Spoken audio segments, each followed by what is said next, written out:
প্রথমে কিছু কথা বলে শুরু করতে চাই। তো মাফ করবেন আমাকে যদি কোনো ভুল ত্রুটি বলে থাকি।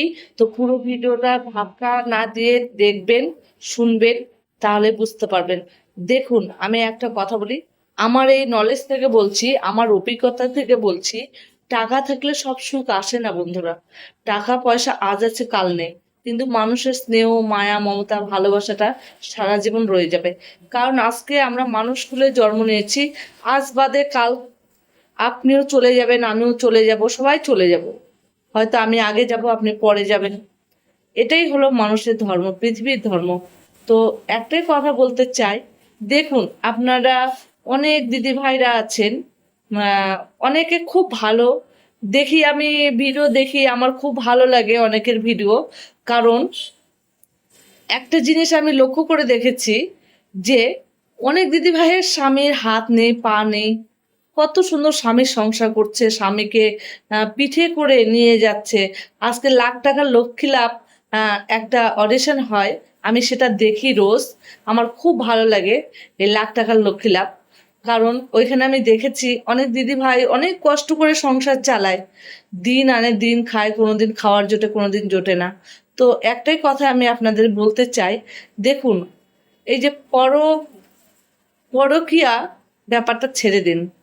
নিজের স্বামী যেটা আছে, আপনার স্বামী খারাপ থাকলেও আপনার জন্য ভাববে, ভালো থাকলেও আপনার জন্য ভাববে। স্বামীর মতো ভাবনা কেউ ভাববে না বন্ধুরা, এটাই আমি বলতে চাই।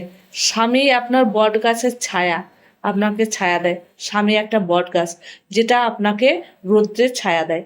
কারণ আপনি না খেলে আপনার স্বামী আপনার সঙ্গে প্রচুর ঝগড়া করে, হয়তো আপনার সঙ্গে দুয়ে চারে ঝগড়া হয়।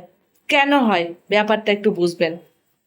কারণ আপনার স্বামী চায় তার জীবন থেকে আপনি যেন না সরে যান, আপনি যেন কারো প্রেমে না পড়েন, আপনাকে চোখে হারায়, তাই আপনাকে সন্দেহ করে। যদি সন্দেহ না করতো তাহলে আপনার প্রতি ওর ভালোবাসা থাকতো না। তাই আমি একটা কথা বলছি, কিছু কিছু দিদি ভাইয়ের দেখে দেখে শিখুন। আপনারা দেখছেন অবশ্যই ফেসবুক, এই সোশ্যাল মিডিয়াতে এমন এমন বউরা আছে যে নিজের স্বামী থাকতে অন্যের সঙ্গে চলে যাচ্ছে, নিজের স্বামীর সংসার করছে, নিজের স্বামীকে আর ভালো লাগছে না, অন্যের সঙ্গে পরক্রিয়া করছে। এই ব্যাপারটা না ছেড়ে দিন। নিজের স্বামী নিজেরই থাকবে, আপনার বিপদ আপদে নিজের স্বামীই দেখবে, কিন্তু পরে দেখবে না।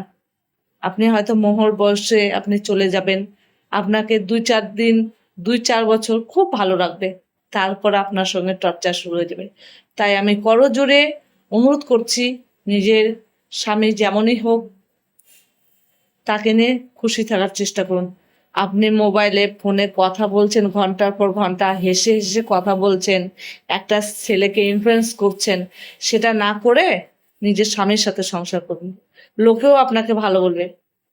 কেউ যদি কারোর সঙ্গে চলে যায়, কি কারো স্বামীর সঙ্গে সে না থাকে, সেটা দেখে যে আপনিও করবেন, সেটা করবেন না, তাহলে ভুল করবেন। ধন্যবাদ।